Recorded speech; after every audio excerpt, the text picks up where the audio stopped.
They moved on to the forests of Wales for the Kerridge National Rally and very different weather conditions.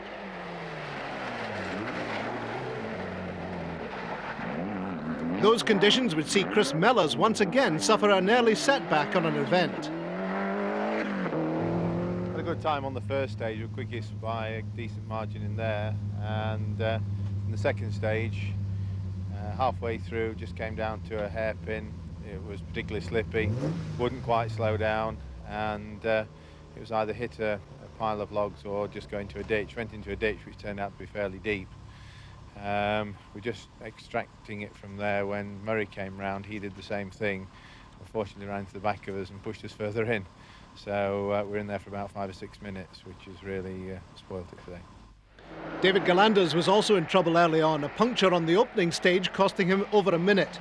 Although he and co-driver John Benny quickly moved back up to third place, they'd already abandoned hopes of victory and were going for championship points.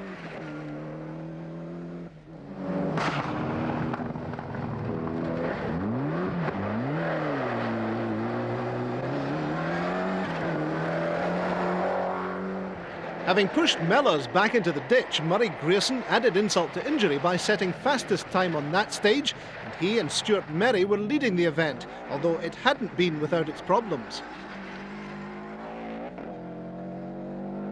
Things have been pretty hectic this morning. Chris was off in the second stage, and we came along and slid in the same conditions as he did, and we actually hit the back of his car, so we broke the windows on both sides of the car. Just shortly after that, the power steering packed up, so we've had the remainder of that stage and the last stage with the power steering not working. But we've got it back together now, so hopefully things should go better. Brian Lyle started the event suffering from flu. Unable to match the pace of the front runners, he soon decided to return to his sickbed.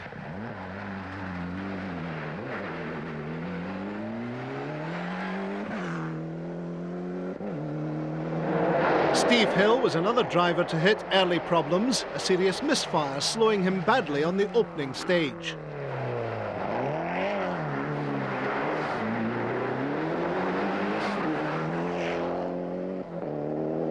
And open hairpin left.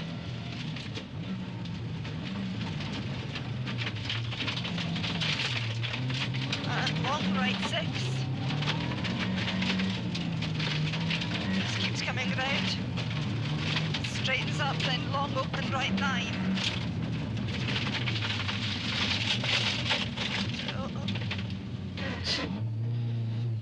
You got it. That's it.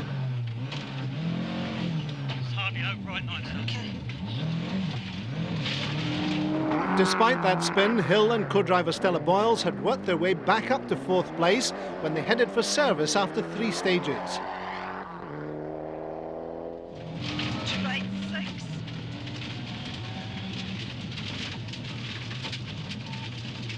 Maybe a small kick, left right. And right 2 into tight hairpin left. As they round the hairpin, they passed the ditched escort of Chris Mellors and Brian Goff. And left 4 and long right 5. And left 4. Trevor Smith had hit early fuel pressure problems, but there were no such difficulties for the 5th place Sierra of Roger Duckworth.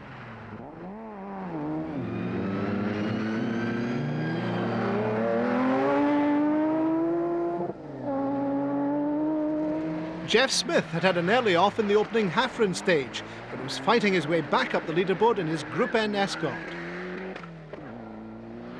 Co-driving Tony Jardine was the Sun's sports editor Steve McKinley on his first ever rally. They'd finish in 21st place despite an early off. Meanwhile, the rally was proving something of an alarming experience for Derek McGinnigal and Rupert Asbury.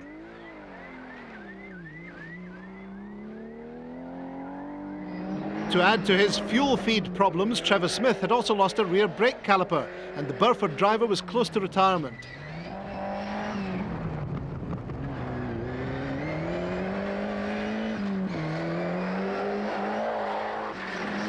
The man closest to leader Murray Grierson was John Roberts. Despite complaining of low turbo boost on the Sierra, the local driver was on the pace right from the start. Meanwhile, Steve Hill was busy negotiating some strategically placed log piles in Pant Perthog, part of the Dyfi Forest complex. And right 2.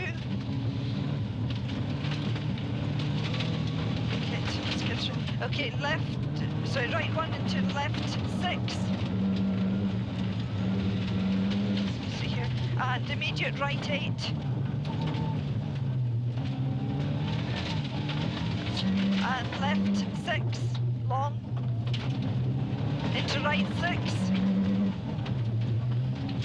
And left 4, right 3, and left 3, into right 6, keeps tightening to 9.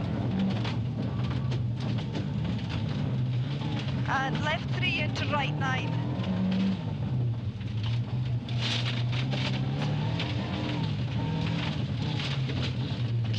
And left 8.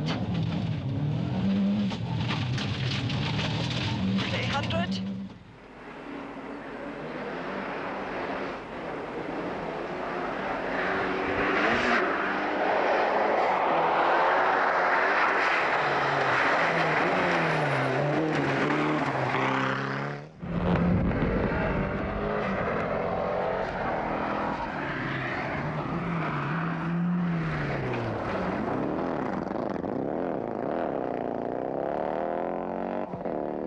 With all his championship rivals hitting problems, Grierson's only threat seemed to be from John Roberts. And as the rally reached its closing stages, he'd built up a comfortable cushion over the Sierra.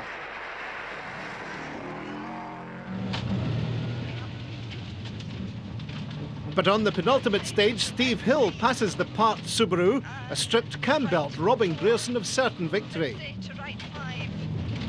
There was further drama on the final stage, with Galanders starting at just 3 seconds ahead of Steve Hill. With 8 miles to go, the Escort suffered a puncture and he was forced to concede second place to Hill, despite the Mitsubishi running on 3 cylinders for most of the stage.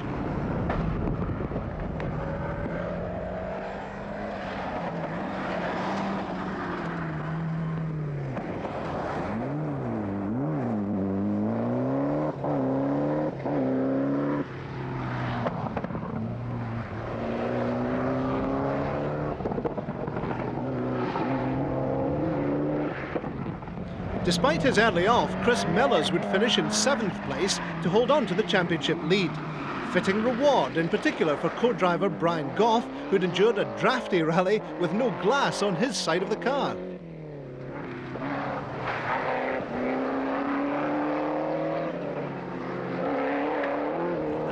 So it was a surprise but deserved win for John Roberts and Mark Lewis, the Blino Festiniog man backing off after he saw the sidelined car of Grierson.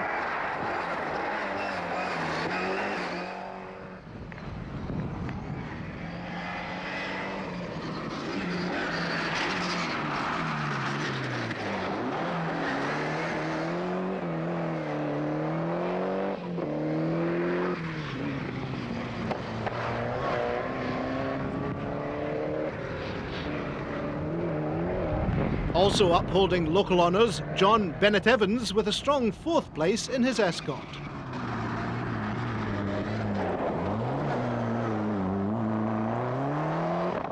Seconds from Steve Hill, and as I said, comprehensively beating the competition on the first.